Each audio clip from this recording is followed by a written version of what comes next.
that maybe this ought to be a day off. I think this should be a day off as well as the day after Halloween, just for the teachers. Those are two great PDD days. We'll have to look into that in the future. That is on the record, so I'll have to look into that. Even though the Super Bowl was not kind of what I had hoped, as a Dolphin fan, Me too. So, good morning. Morning. This is our third session of bargaining, so maybe we can wrap it up today. Never know. Okay, so we're going to turn the floor over to you. I know you have some proposals you had mentioned you wanted to bring forward. There were some issues with the supplements that we handed out before. And I realized what I did later was we were using the Word version with my math on it, and they had corrected my math later because we all know I can't calculate the 5% over 2 years. So that's where that, the Appendix B, and I sent that to Theo and Justin along with our team. And then the other one was in Article 2F. We had in our version, the area superintendent was still there. We had changed it to regional, and we found out subsequently that it had been changed to regional, and there was one other section, if you can. 2G. 2G, the evaluations. Right. And I'll speak to those differences okay. as necessary. But as long as we're using the current version in the contract, I think both of us would be that okay. was the intent. And then the MOU, what had happened when we were striking language, somehow in the first half of that, which is now our version of Appendix M, we took the original MOU. As we struck the language, it deleted it. So we've gone back, we added that back in with the strike-throughs in it. We passed that out to send it electronically out, and I apologize for the disruption. Okay, and wherever we see that there were challenges as it relates to version, I'll kind of speak to those. It was, wasn't anything major, but we do need to make sure that it's accurate, though. Right, and that was our intent, was to work from the most recent copy of the collective bargaining agreement, and I thought that's what I was working from, but I have subsequently found out that was not true on all those sections.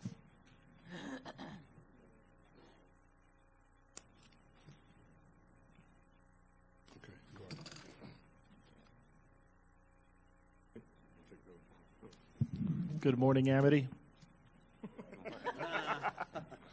You want to wave to the camera as you walk by, Amity?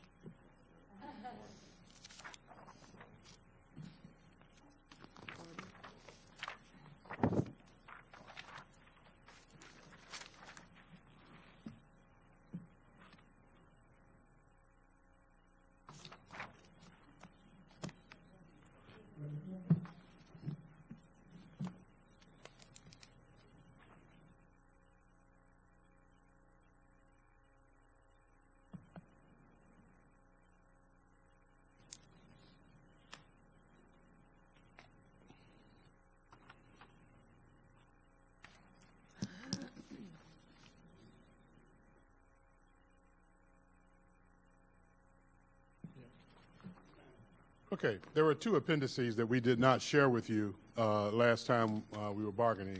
And even though we did share it with you that same day, we want to officially present it across the table. And that's what we're doing now. So you've seen this, but this is our presentation. And basically it goes to Category 13, where we're asking for a $1,000 supplement for certain ESE, for certain job codes in the ESE teacher category. All right? And so that's the B. Now, we'll be presenting another B, which is a counterproposal to yours, which is not this, but I just wanted to make sure that we did present our original Appendix B to you. Okay, thank you. All right.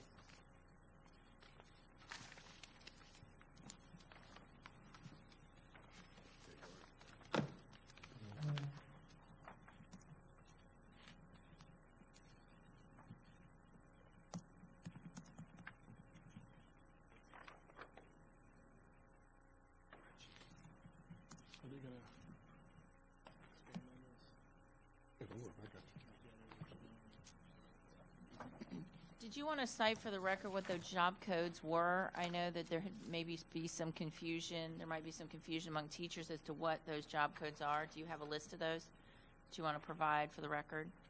Yes, I can get that to you.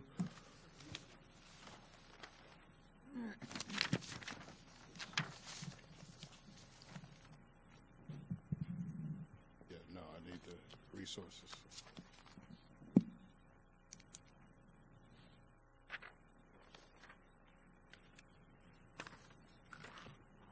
Can you give that to her for me, Bart?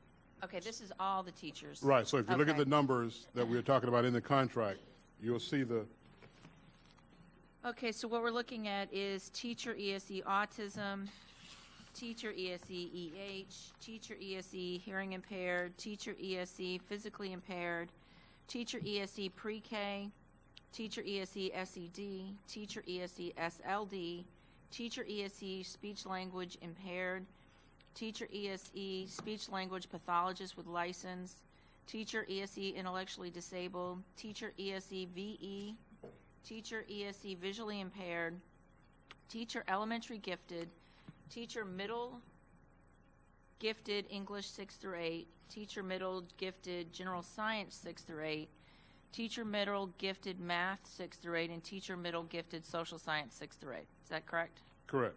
Okay.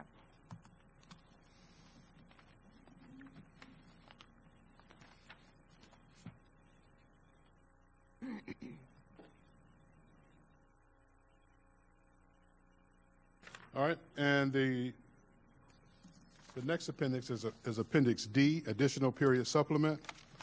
And so basically there, we're asking for an increase in the rate from $25 per period to $45 per period.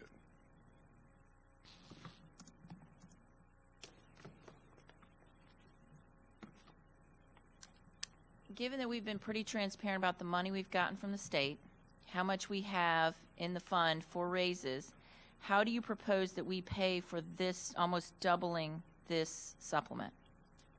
Okay, well, we'll talk about, dollars later. Right now, I'm just presenting what the appendix proposals are. And then if, in terms of funding, we'll discuss that along with salary as well, because we figured that all that's together.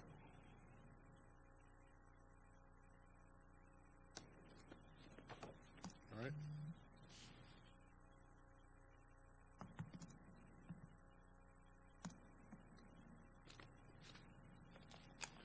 But for now, what I really wanted to do was to make sure that I did give you those pieces, officially across the table that we spoke about last time.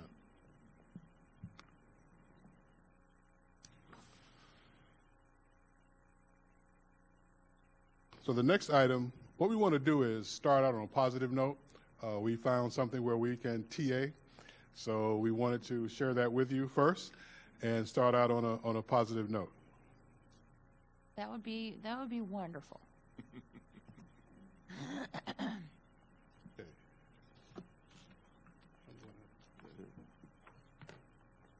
Oh, whoa. No.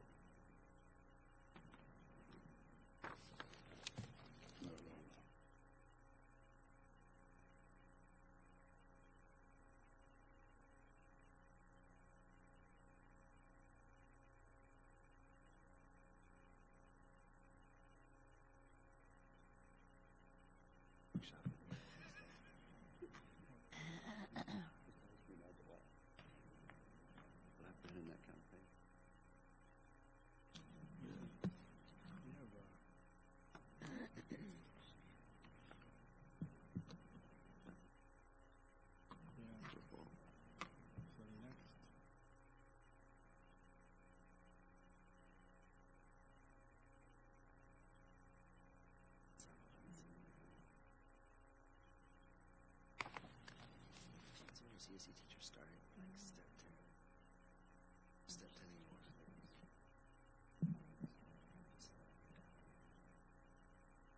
That'll be fun.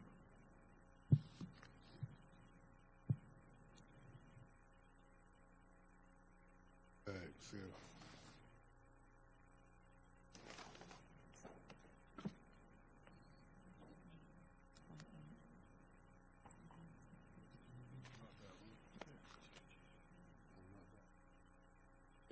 Oh, yeah, the extended day, that was the right one. Did you put benefits on this?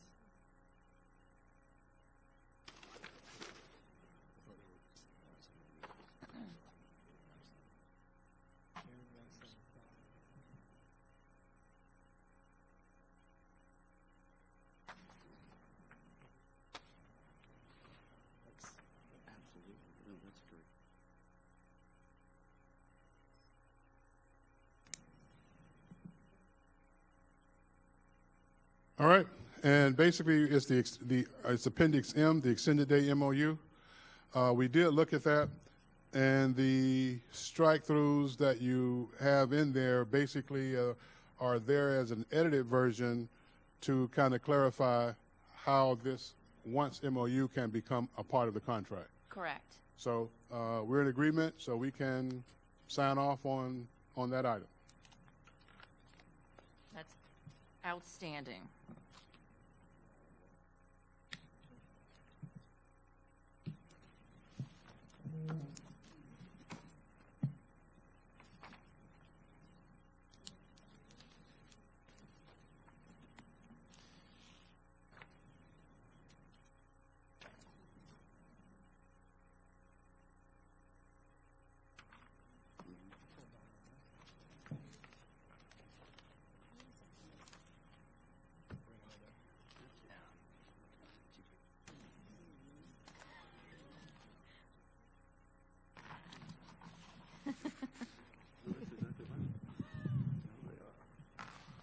All right? You have any other TAs you'd like to sign today? All right, hopefully we'll get into that spirit of TAing and moving on.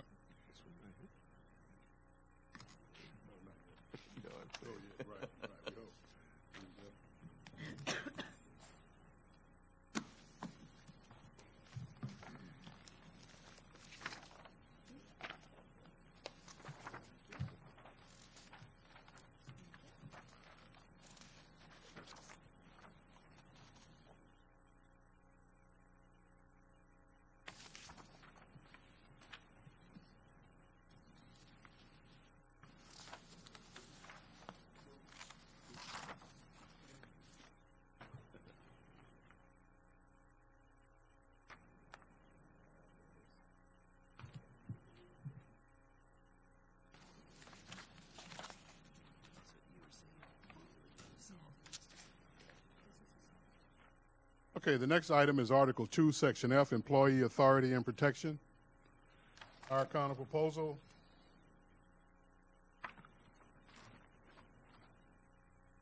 We basically, looked at the issues that you brought forth in this article, and we felt that the areas that you wanted to take out, which dealt with assault as opposed to battery, would weaken the employee's protection at a time when employee protection is at its greatest urgency.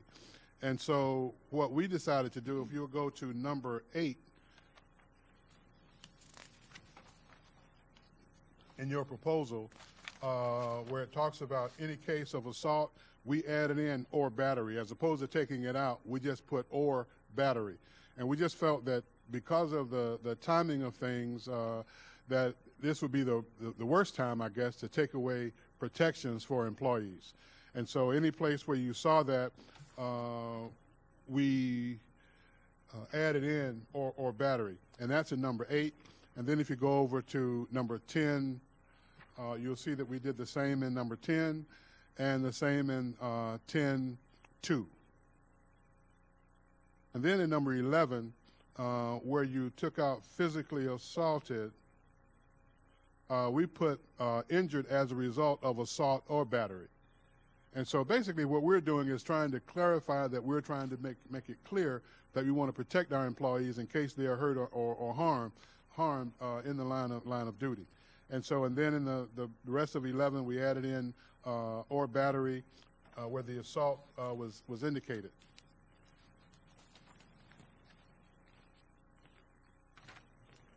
And the piece, there was a change you requested that related to serious injury, and we didn't, we did not accept that as a change that was agreeable, because serious injury is defined by the state is, basically is, you would have to have something that's permanent damage, and we felt that that was too heavy of a requirement to make in case someone was hurt. So basically our general idea behind this was protection of employees as opposed to not. Okay, we'll have to take this back to our risk management people and see if this covers what they needed it to cover. All right.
Okay, the next item is Article 2, Section G, Employee Evaluation.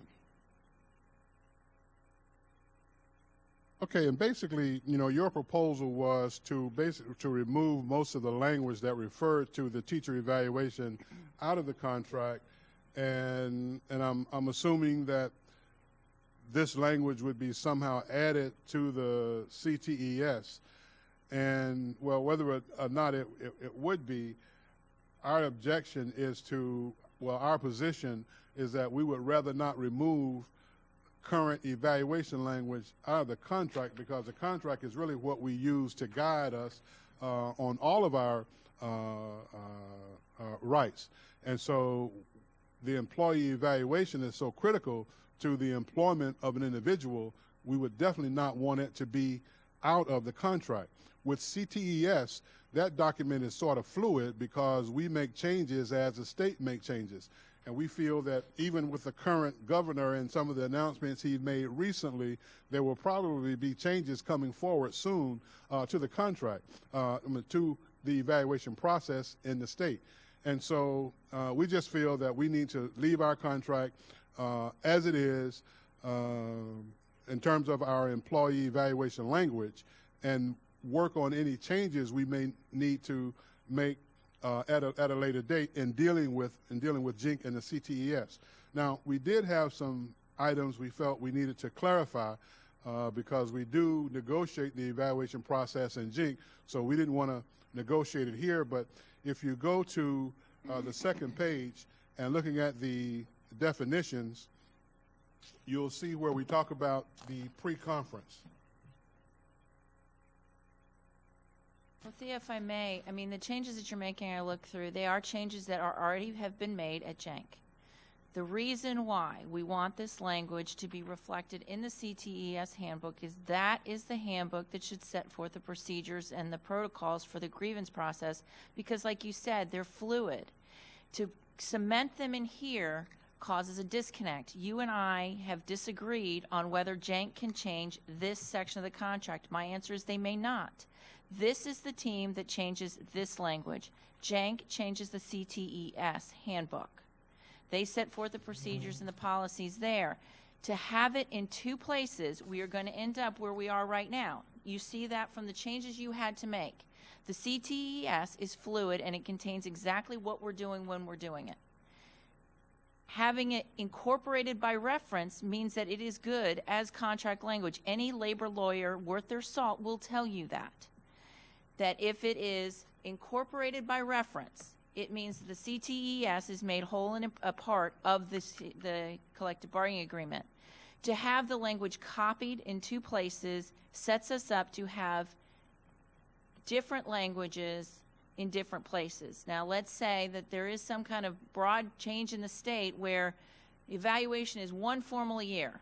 We can agree to that in JANC. This we have to bring back to bargaining, and that would be at the next round of bargaining. It makes it impossible to keep that document fluid, because if it's in here in a different place, we would have to call the bargaining team, and the only mechanisms to reopen bargaining is through the contract. And the contract says reopeners are in April. Let's say these changes we bargain for next year in April. We come up to an agreement, and in October, the state completely changes the evaluation system. At that point, CTES, or the JANC committee, is going to make changes to CTES, and that's as good as the document. So now we have conflicting language in the collective bargaining agreement. So the contract, the CBA, says one thing. The CTES, which is not incorporated by reference at this point, Theo. It's not in here. It talks about JANC has the authority to change it, but it's not incorporated by reference, so it is not part of the CBA. The CBA would take precedence over what is in the CTES, just on strict labor law and labor law construction theories. That's why we want it, and what we can do is bring it back and show you what the CTES looks like. It has all of this language in there already. All we're doing is duplicating efforts and creating the possibility for it to have conflicting information. The proposal we gave you would incorporate CTES by reference, making it a part of the CBA, but allowing us to change it with more, as you said, with more fluid nature, like we've been doing. The problem is we're doing it, we're not doing it here, And so there is now a conflict. So we'd like you to talk to your labor lawyers about incorporating a document by reference and what that actually means.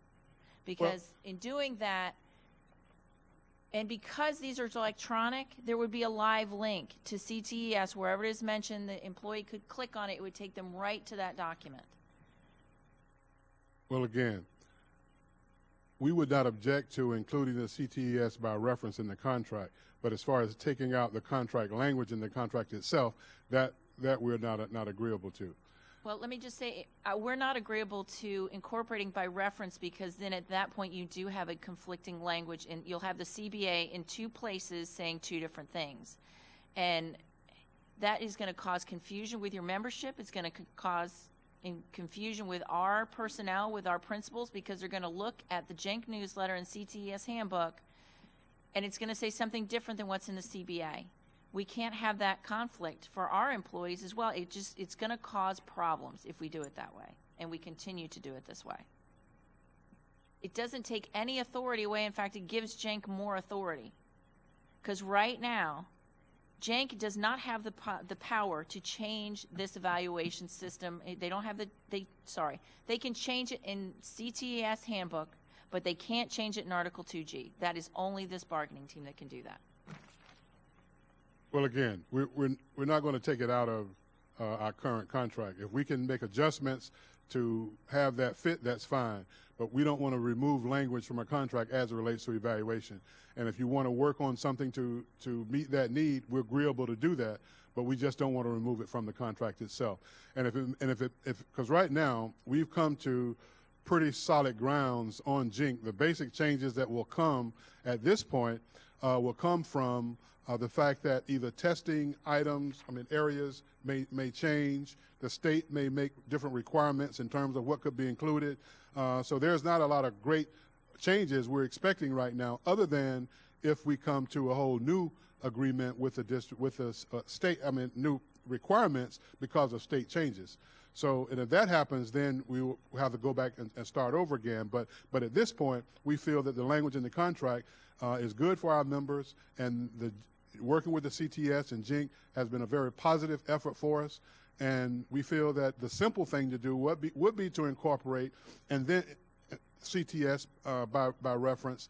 And then if we needed to synthesize these two documents, I think we're smart enough in this room to sit down and be able to do that, to make it so that it's succinct, so that we still have the language and still meet the need that you're talking about as it relates to CTS. So there's more than one way of doing it, is what I'm saying. One is to eliminate the contract language. Yes, that is a possibility. But the other possibility is to link the two so that it's succinct and clear. Well, I understand that, but Theo, if the CTS is fluid and we make changes to it, it's incorporated by reference.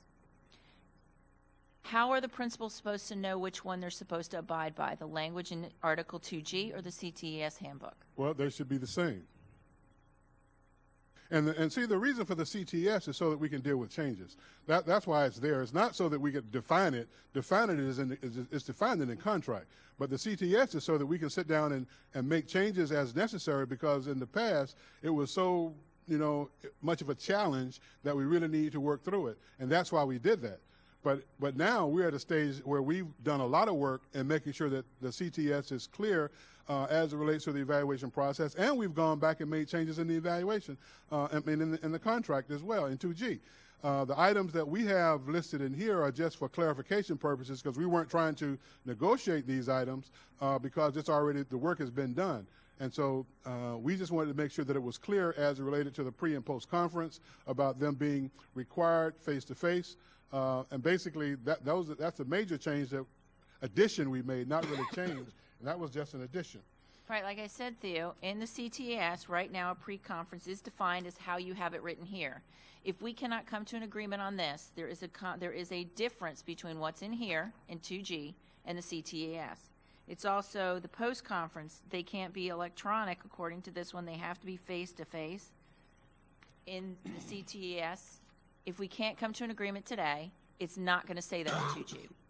If we can't come to an agreement on 2G, it's going to say that it can be electronic and it doesn't have to be face-to-face. So how are principals supposed to understand if we come to a difficulty where this is a different bargaining team for us and it's a different bargaining team for you, then sets at Jank, at the table at Jank. Well, the So same- currently, with putting so much detail into 2G, you're handcuffing what we can do at Jank. Because if we change it in Jank, like you said, we've been working really well together. That's why I don't understand quite why there's such a problem with taking this language out. Jank has been functioning perfectly well, and while you say we may not make major changes, we just made major changes recently because the Marzano people changed the instrument. It wasn't something the state did. It wasn't something that we sought. But Marzano said, hey, we have a better way of doing it. So we worked together and made those changes. So it doesn't have to be that there's something with the state, some legislation that comes out. It could be that the parties decide there's a better way of doing it. And then we've handcuffed ourselves by putting so much. And if you want to take a swing at taking some of this stuff, the language in here that we have, that basically acts as the purpose, which I thought we left in, the purpose and overview of the evaluation, what our intent was, how we plan to move forward with how we're going to evaluate it. I understand having that in the contract. That makes sense. But having the actual nitty-gritty details when it's so fluid makes absolutely no sense and just is going to cause conflict. Well, that's not what you asked. What you asked for was to eliminate all our language, and that's what we're not agreeing to. And what I am saying is this, is that there's another way to reach your end. And that other way is for us to sit down with the evaluation with the CTS and Article 2G and synchronize them so that they are running the same. And then as we make changes to the CTS, we have language to allow us to do that, and we move forward. So both of our goals would be accomplished. Yours in terms of having something that's succinct and clear for principals to go to and know where to go to find out what the language is that governs evaluations, and we would have the information as a part of our contract. See, our contract, you got to understand, is our major body of information that says who we are and how we function in the district. And to remove that out of there would be tough for us to do. And that's what I'm trying to get you to understand. And I hear you saying all the reasons and rationales as to why, but there's one overwhelming issue that's at hand, and that is removing our evaluation language from our contract itself. That is something that's hard for us to accept. And so that's where we are.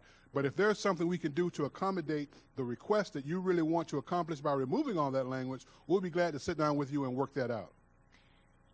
Well, first off, let me say I understand where you're coming from. I get that. But the perception that you're putting out, I don't think is accurate in that, one, we're not asking to remove all the language. It's not as if we said Article 2G is no longer in there. What we've left in is the purpose and overview as to what the evaluation purpose is, how we're going to go about it. We've left the language giving Jank the authority to set out the procedures and the protocols and how the evaluation system's going to work.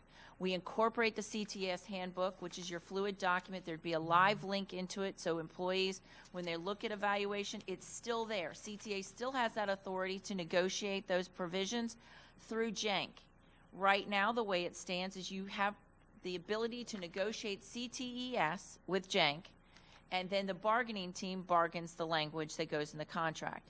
There is no way around that except to say that Jank has the authority to negotiate language that is contained in the CBA, and we cannot agree to that because that puts then we have two bargaining teams that we have to contend with, and Jank is a constant flowing issue, so we would have to set those meetings up and how they're going to function in more detail in this contract. So it would be, we would be set dates kind of like we do for this, that we would set dates on when we set them, when it's open, when it's not open, what we can bring to the table, what we can't bring to the table if we're going to bring this section like that to Jank.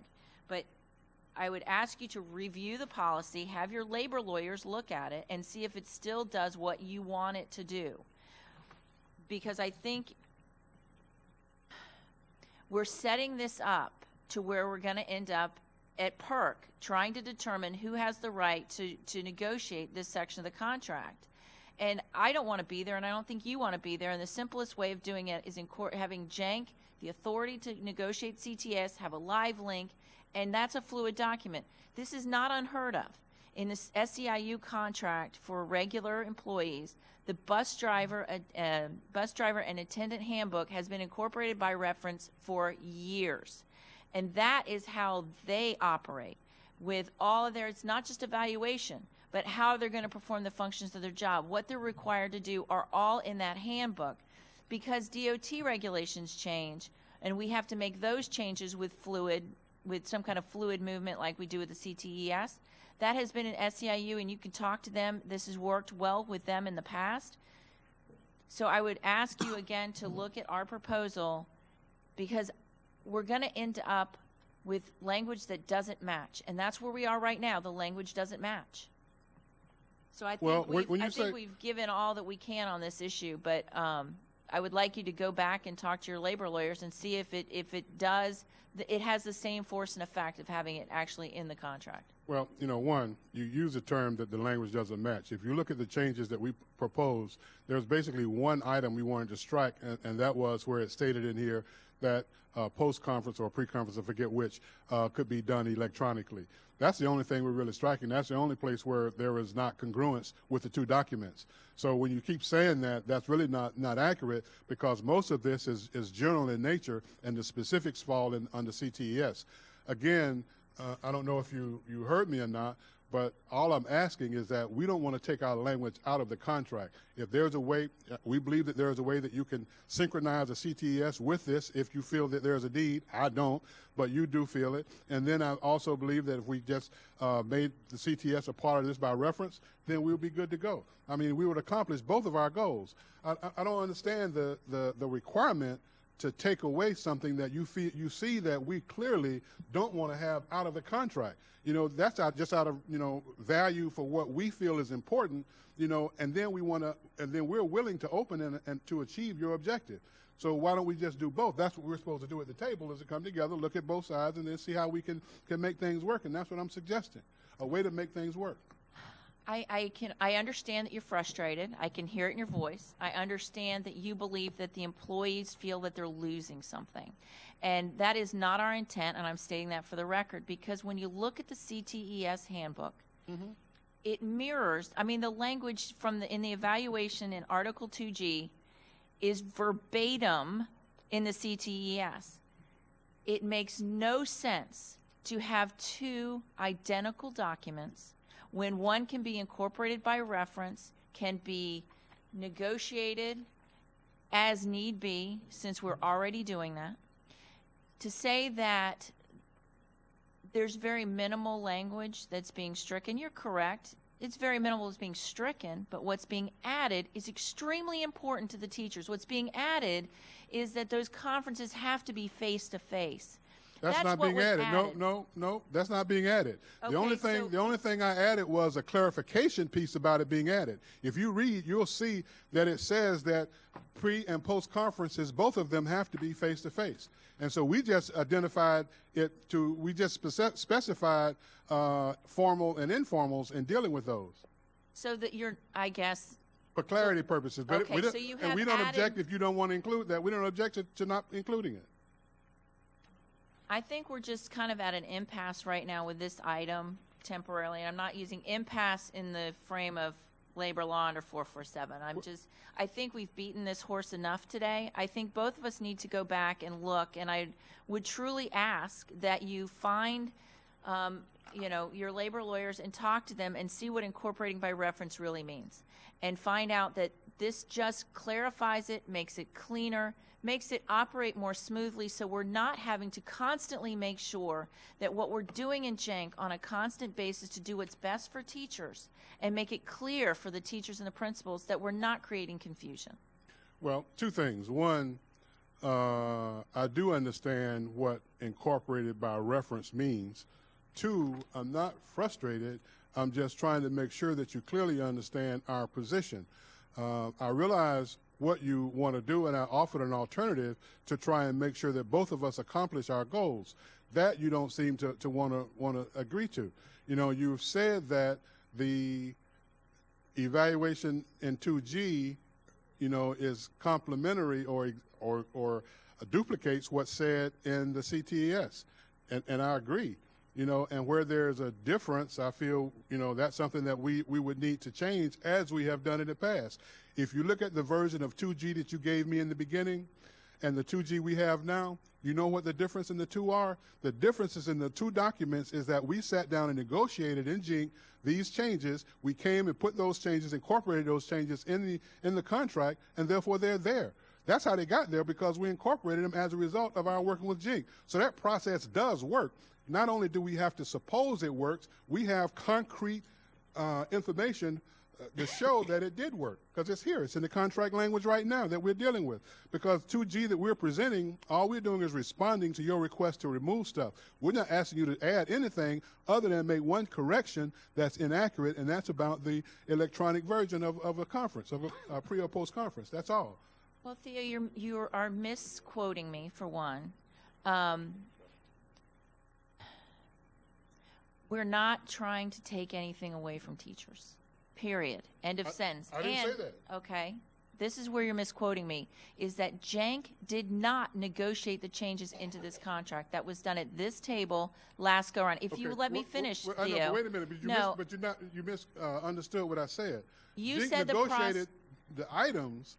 We put the language in the contract, but JINC came up with the language to put in the contract. That's what I meant. I didn't mean that JINC negotiated this. I meant that JINC negotiated the issue that's here, and then we had to put it in the contract ourselves here from this body. Okay, that makes more sense. Okay. It's just understand that that's two different rounds of bargaining we had to do to make a change that could have been done with one. That's all we're trying to do, Theo. That is all we're trying to do, is make the process cleaner. And I think we're going to have to go back and we'll look at what you're proposing, and we'll talk amongst our team on this issue. All right? We'll do the same. All right? Thank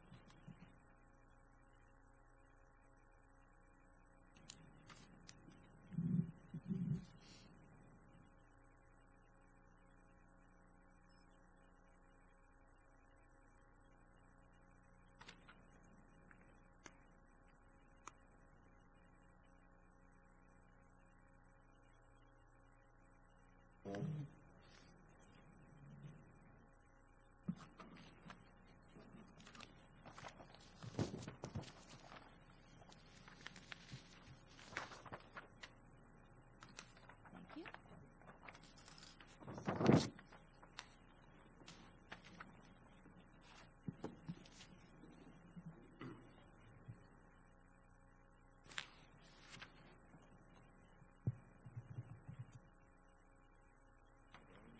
Yeah, I mean,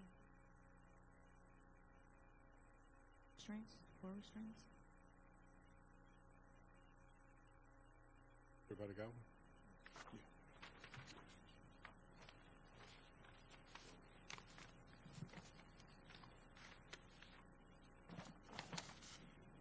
All right, the next item is Article 2, Section Q, ESE Employees Physical Restraint Procedures.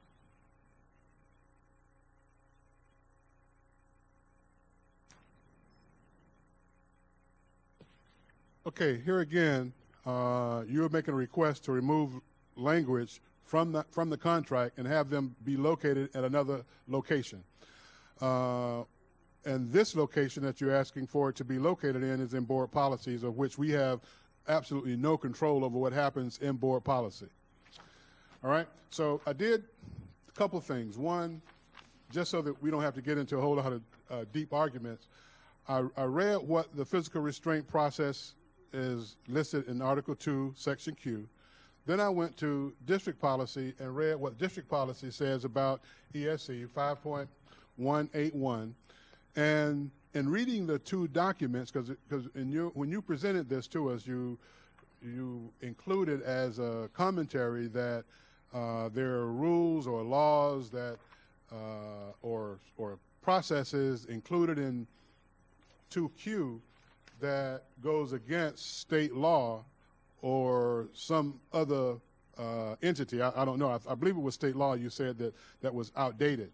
Well, one, when I went and looked at board policy, the last update to board policy was in 2011.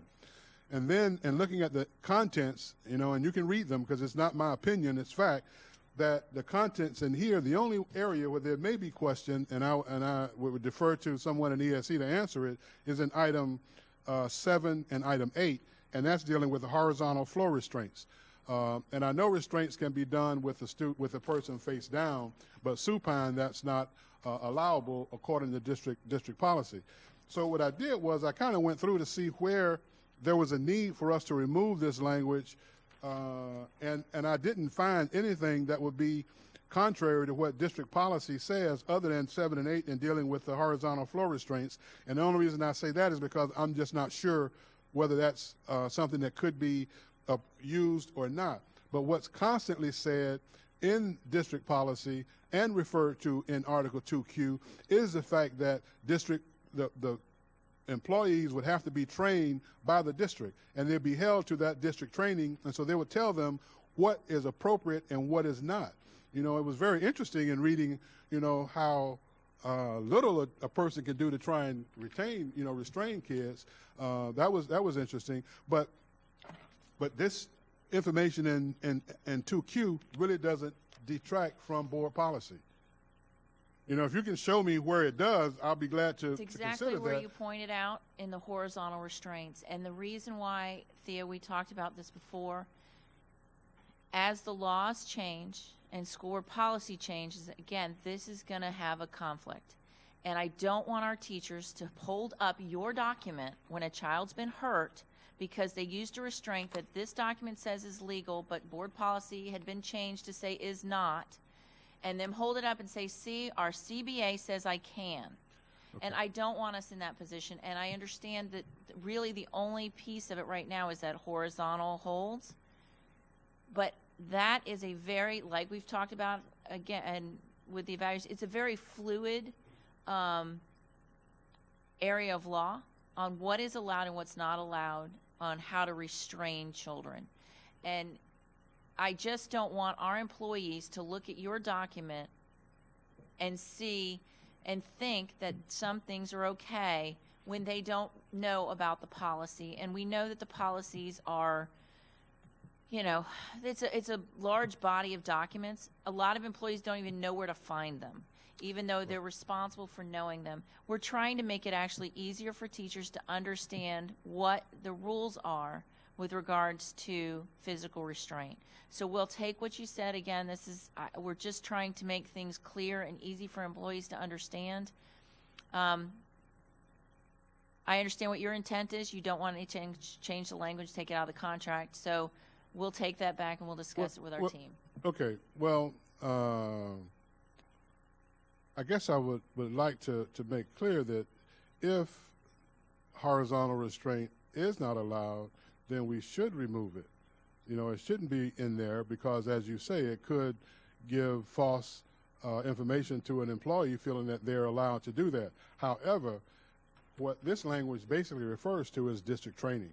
And it talks about procedures that should be in existence in the schools where they need to have logs of what has taken place and how parents need to be contacted within a certain time period, and how, you know, this information should be readily available to where the superintendent, the deputy superintendent, and the person over ESE are involved with information that takes place as it relates to restraints. That's all this really refers to, other than in number 7 and 8, where in 7 it talks about the horizontal restraint, and then in 8 it talks about the, if possible, a mat. It talks about a mat being used. That's the only thing that would pertain to how a teacher would restrain a kid. That's it. Everything else is about procedures and processes. So that's why we feel that there is no need to really remove the language other than 7 and 8 if that's inappropriate. And you can horizontally restrain a student as long as they're face down and not face up, you know. And so I don't know that one is, that's why I don't know whether that one is correct or not, because if I knew what horizontal meant, I would be able to be more fluent, but I don't know. I really don't know. Someone would have to, you know, help me to understand that piece. But that would be the only thing I see in question as to why we need to remove the language. Well, again, it was just for clarity purposes, so we're all on the same page across the district on what's allowable and what's not allowable, but we'll take it back to our team. All right.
Okay, our next item is a counterproposal on Article 4C, voluntary transfer period.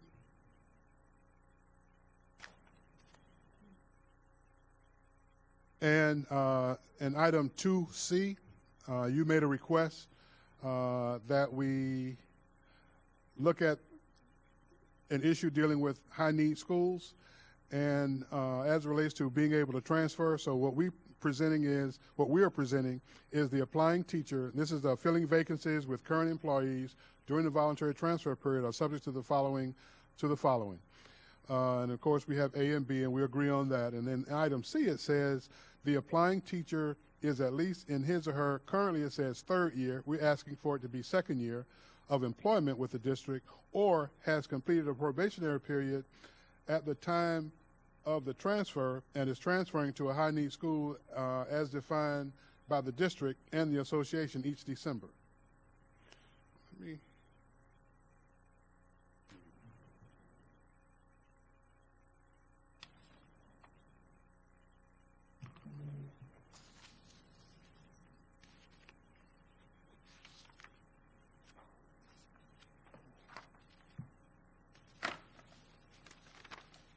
So basically, we're looking at two options. One, they can transfer after the probationary period is completed, or they can transfer after 2 years are completed. And the first one, if after the probationary period is completed, it's to a high-need school from a non-high-need school. So what we're asking for in our counter proposal is that the association be used in helping to define the high-need school, that we sit down and have a discussion about that. And then two, that's something that we've been trying to get for years, and that is for teachers to be able to transfer in their second year as opposed to after completing their second year as opposed to after completing the third.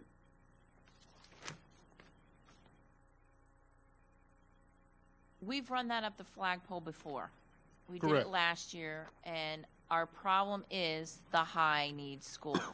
Letting teachers transfer out second year is a non-starter for those high-need schools. It's too hard to staff them, and we get employees in there, they get trained. Even after 2 years, they're not at full speed. We know that, but we're providing intense PD to those schools, and to have them just do 2 years and then be able to leave is a little difficult for us. We tried talking about this last year, and we've sent out surveys to all the principals, and we got back to the schools that cherry pick from the Title I high need schools. They were all for it. And in fact, one of the principals, who is a great principal, said, when I was at a non-high need school, I loved it if I could pull somebody from one of those high need schools, because I knew they got intense training. I mean, the PD was superb. And he said, I'd cherry pick from those schools. Now he is at a Title I high need school himself, and he said, I realize now how wrong I was, because how much work those principals are putting into those employees, how much training, how much work is being done to have them just be able to leave is difficult. I think we might be able to work with you where it's defined by the district with input from the association. Because our intent is to set up criteria. It's not to just go through the list and decide who we want to be on the list. It's trying to figure out the criteria, and I could see involving you in the decisions as to what is in that criteria, providing input and support to the process so we all have buy-in. But the way it's written, it would be district and the association would have to agree to. That's a little problematic. We may be able to work with you a little bit on that where you have input. I know that that's not a problem, but allowing you with the final say, with saying you have to agree to it, is problematic. And going from second to, after leaving a second year, we just can't do that because of our hard-to-staff high-need schools. And I wish Angela Avery Moore was able to come today so she could speak to that, because she's out in the Glades area and how difficult it is to get employees there, and if they can leave even the second year, it hurts those schools. Yeah, well, as you know, we're aware of the needs in certain areas in the district, not just high need schools, but there are other areas that needs specific attention. And we do understand the high needs challenge. What I would like to do on this, in listening to you, I would like to take this back to my group and come back with maybe a modified version of our request. I appreciate that.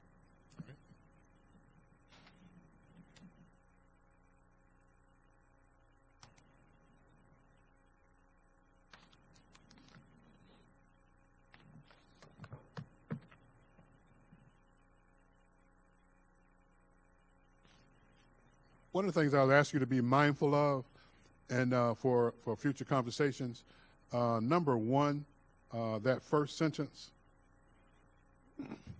in number one in Article 4, Section C, that first sentence, Right. because I think our current schedule is in conflict with that language. Okay. All right. Okay.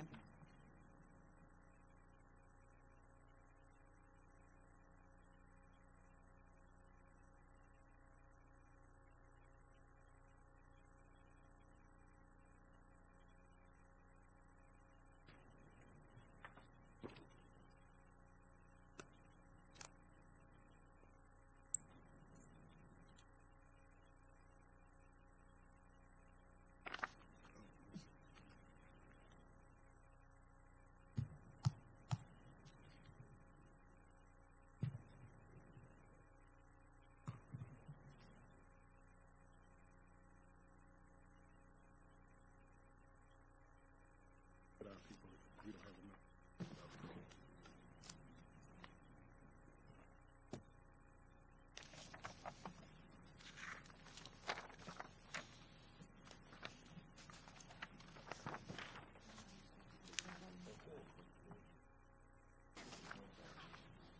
That's why you have the Fitbit on your wrist.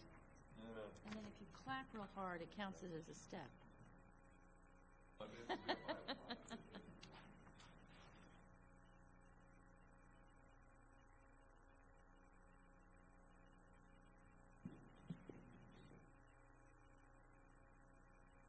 All right.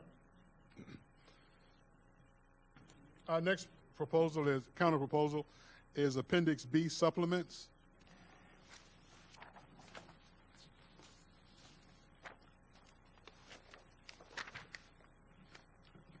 Okay, if you go over to page 3, where you propose to have 3 instead of 1 school district school psychology intern supervisor.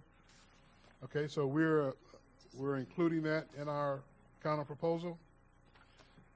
And then over in category 10 and category 11, there were certain positions where the supplement for those positions is not really clear. In the category at the top, it does say that the 5 and the 2 5% increases are included, but for these positions, they have special amounts listed next to them. So all we really did was make sure that the increases were applicable to those items as well, because they were not intended to be left out.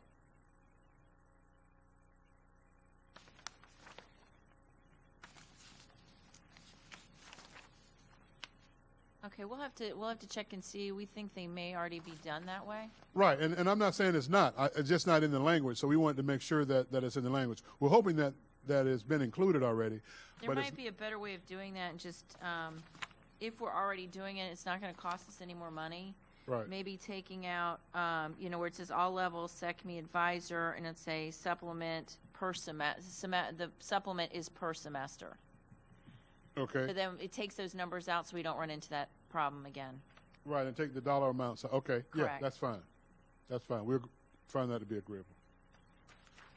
And then the hooks of this, and you mentioned it earlier, and that was the category 13, the 1,000 supplement for ESC teachers.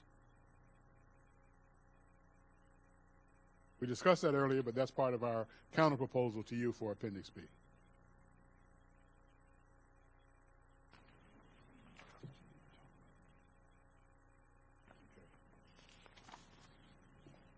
And there is another section on the back. What I didn't mention was what your proposal in terms of the 2 positions, the $2,500 per year for the academic coaches. We're agreeing to that, but we would like to again include the CTA in this section where it says the high needs as defined by the district, and the association. We just wanted to be included in that decision, that process, so that we're on the same page about, high need schools.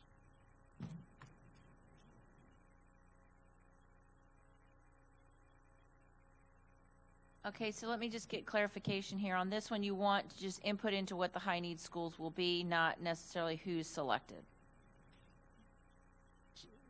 Who you mean who's selected? Who is selected to be the academic coach? Right, the high need schools part, right. The Okay, academic coach part is, deciding we would, yeah, we would like to. But that's not what we're asking for. But if you're offering that, we would definitely accept it.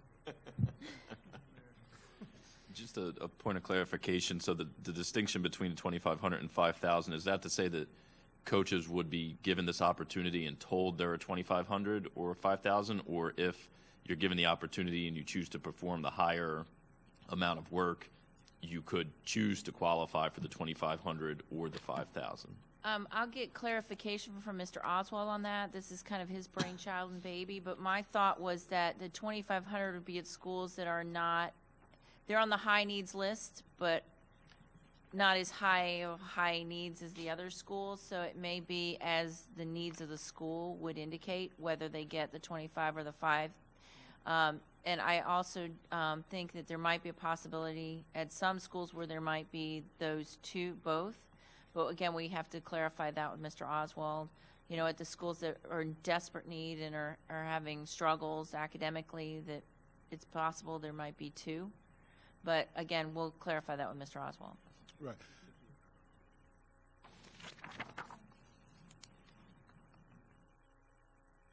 We're good. All right. And of course,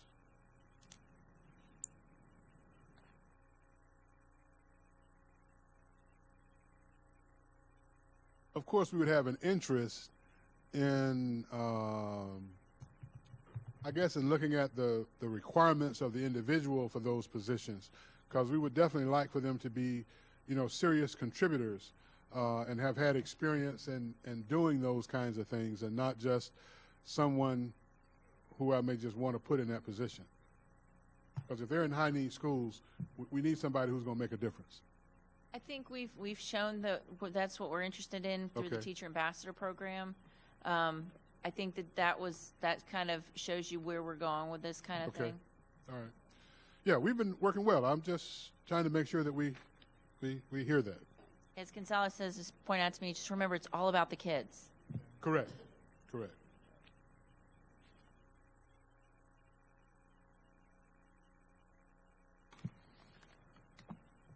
All right, and last but not least, in terms of our counterproposals, we're willing to deal with salary, Mr. Burke. The one thing I would say before Gordon presents, we asked Gordon to give you a presentation similar to Mr. Burke's. We just happened to put ours on screen. It's not a PowerPoint. It's not long-winded, Mr. Burke, so you can understand that. We appreciated what you did, so we're not going to disrespect that. However, we came with a proposal that we felt that would allow us to come to agreement. So we didn't come trying to, fish in the sky and that kind of thing. We're grounded. We heard your presentation, all the parts of your presentation, including the part that talks about, looking into the budget. And so we give you, our presentation. Gordon. Well, let me ask you a question first. Yes. Is it a fish in the sky or a pie in the sky? Say what now?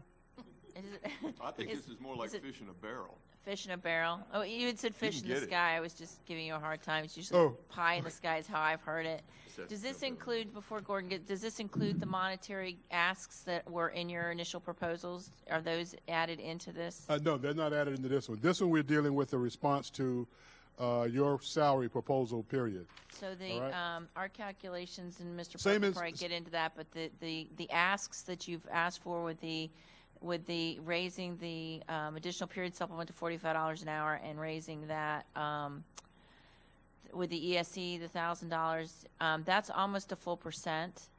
It's in the $7 to $8 million range, 6, 7, 8. Still checking. We're still running those numbers, but it's a significant, it's almost, it is a 1% increase of what we had already offered would be, if we agreed to those supplements, that those would be taken up by those asks. That's why I wanted to know.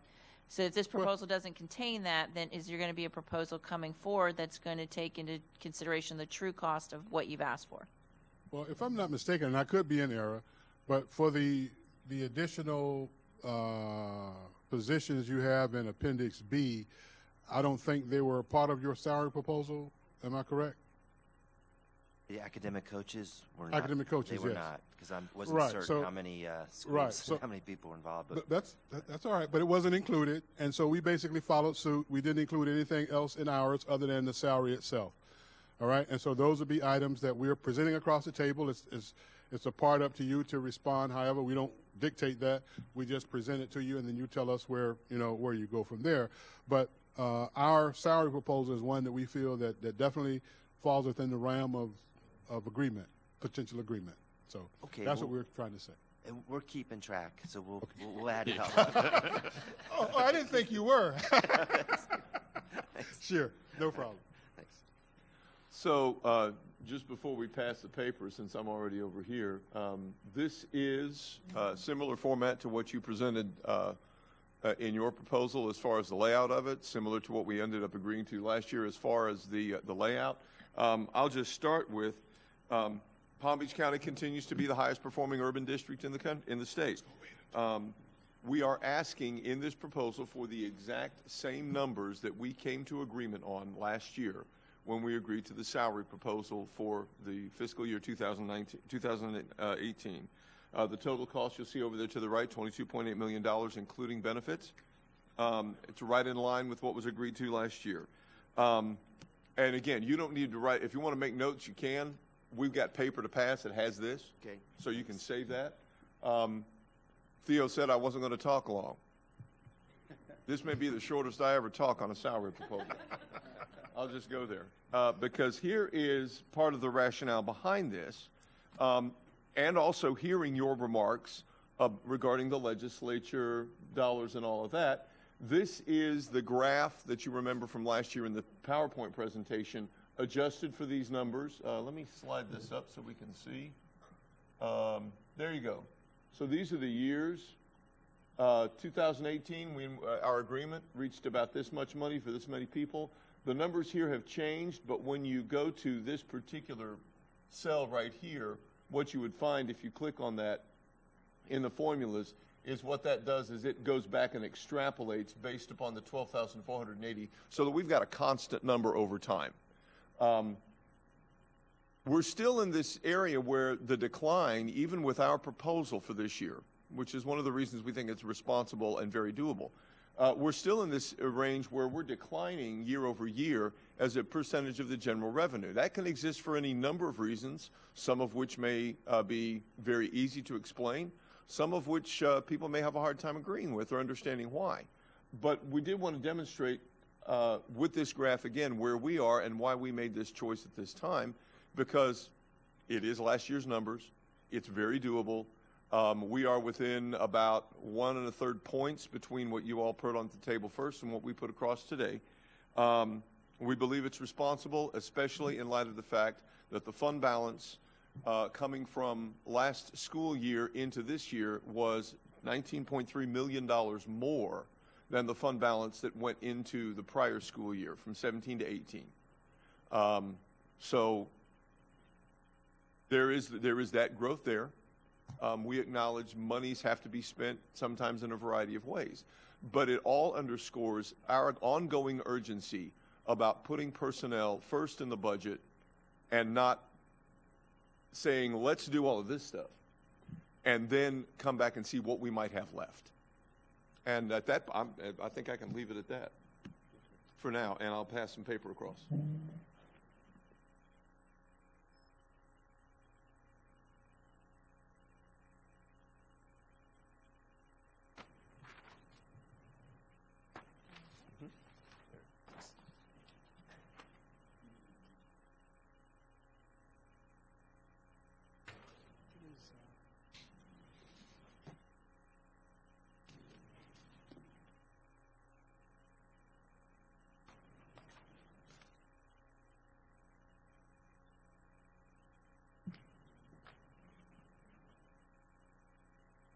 Just go ahead and talk. Let me get us back to the Can I ask a basic. quick question? Sure. The best and brightest for non-classroom teachers, is that included somewhere in the proposal or no? Is that something that you, Not yet. We feel that we would talk about that to see if that's something that we may want to do. But what we were trying to do was replicate the response to your salary proposal itself. So we just took what you gave us and then developed a response to that. And then we can have discussion about anything else that we may want to do, because it's all within that article, so it's within the realms of our issues to be discussed. okay. Because we do understand that, so, yeah. And I think last year that ran about 1.3, if I'm not I mistaken. think you're right. I was going to, yeah, we'll double check, but I remember it about 1.5, I think is what we were counting on, and I'm not sure where the numbers actually came May have in. been 1.3 without benefits.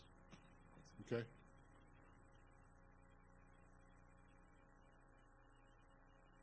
Go ahead. I'm just going to, are there any questions about what you see? No, other people not here, they can't see it, so tell them. Okay. I think just to, Oh, it's pretty straightforward, but you do have it's 0.5%, 0.5 is DeCola. Correct. Right? And it's the that's- same, that was basically the same as in the district's proposal. right. And then it just, we're dealing with percentages again for effective and highly effective like we did Correct. last year. And where the district proposal came in about 2%, this is 3%. Right at 3.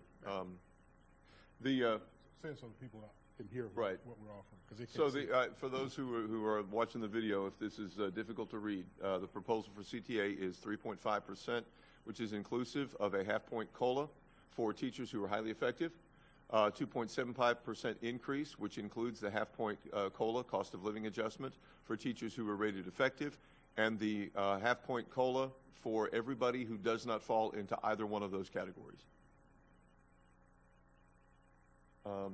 Total cost, $19.3 million in salary dollars alone, $22.8 with benefits, and that does calculate the increase in variable fringe benefits cost up to 18.365% for this year. We are using the district's evaluation numbers that were submitted to us during questions back and forth in preparation for bargaining, so there should be easy connection from one proposal to another. And what was on their proposal? And the same numbers that appeared upon the district proposal.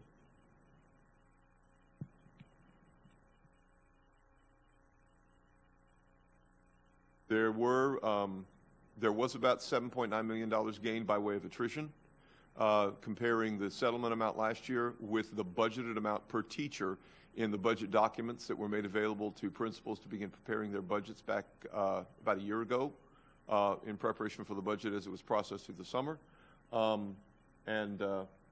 So that's just by way of information for people to know. I think it comes out to be, $15 million, just under $15 million in new money.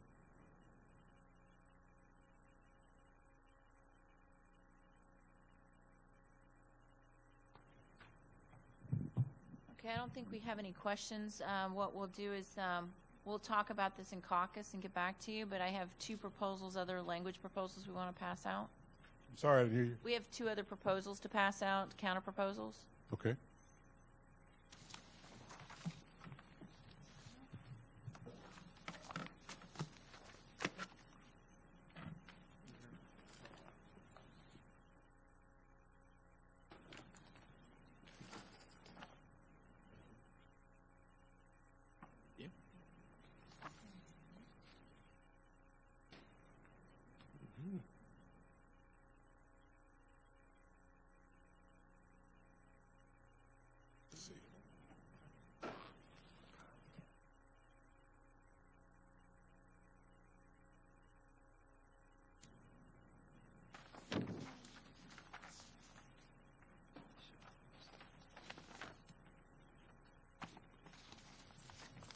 Certainly appreciate the opportunity to get up and walk a little bit.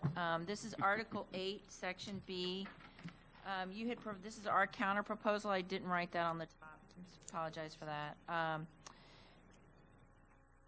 We understand there was a request by CTA to increase the step equivalent for this, the rehired retirees. We don't have a step system anymore, so we want to take that out. We just put in a flat rate of $46,200 for rehired retirees is where they'll start. That's their starting salary. And we understood the concern, or we think we understood your concern, is dealing with the referendum money of where they would fall. So if they come in at that rate, would they be considered, let's say, at a step about 7 or 7 years of experience? So we added in language, all years of experience will be considered for purposes of the referendum retention supplement MOU, which it should be Appendix W. And by that, we do mean that how we calculate them now for everybody else. So if they had retired from a private school where certification wasn't required, they could come in at the 46.2, but they would not have the experience that's required under the rest of this provision, Article 8B. So it doesn't have any of that notwithstanding language. It would include the same criteria that we would for any other teachers coming into the district. So if they had, 30 years in New Jersey teaching and had a New Jersey teaching certificate while they taught, all of those years of experience would be considered just as if they had earned those 30 years here at the district. And that's the only change we're proposing to make to that section. Any questions? Do you guys, just for curiosity's sake, because we hadn't seen this information, do you know exactly how many rehired retirees are currently employed under the existing provision of the district? If you don't, we can get that. I don't. Yeah, we're working on that information. Yeah, I made that request in email. So they're still working through it. He gave me a little bit of an update. We can talk about it. And we anticipate, the referendum may bring in more, and we don't want to deplete that amount. We want to be responsible with what we've been charged with doing at the same time. Any other questions?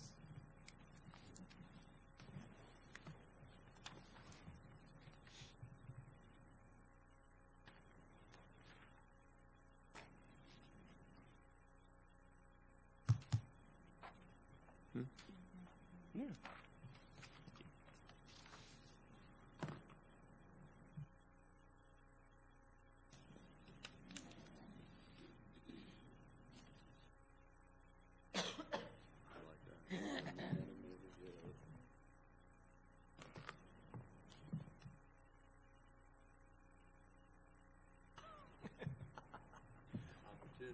This again is a counter proposal to what the proposal we received from you is to Article 8, Section N, mandatory in-service. You had requested that we set aside a half day for all PDD days so that teachers could perform whatever mandatory in-service is required of them, such as the IT training, the child abuse training, that kind of thing. What we can agree to is, because we don't really have a good grasp on the number and the amount of time it takes teachers, or all employees for that matter, to perform and complete these in-service trainings. So what we would propose to do, since we're going to open up bargaining in April again, is that we would agree to review the number and type of mandatory in-service trainings that's required of employees and report that back to the association no later than April 30th or 2 months after the date of ratification of this agreement. So that we would, take a serious, deep look into it and see how much time does it require of people to complete these trainings. We don't want to set aside a set time when we don't know how much time is needed. Maybe that half day is not enough. I think it's probably in excess of what's needed, but we do want to take a look at that before we just blindly jump in and agree to anything. Well, just off the cuff, one of the things I can see that we would ask, and that is, since you mentioned that we'll be negotiating, the contract shortly, that we roll this in as an added item from both sides, and so we still have our 4 and 4 and 2 and 2. We can agree to that, and I'll make that change and get that back to you. Okay. All right.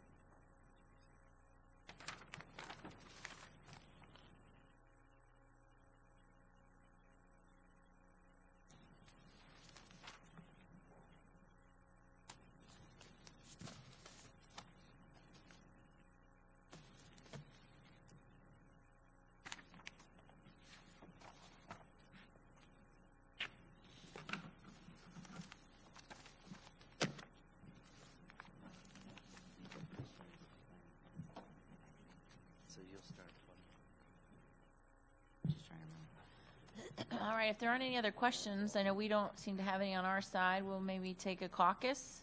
Let me see if if the rooms next door are available for you. All right. We could move.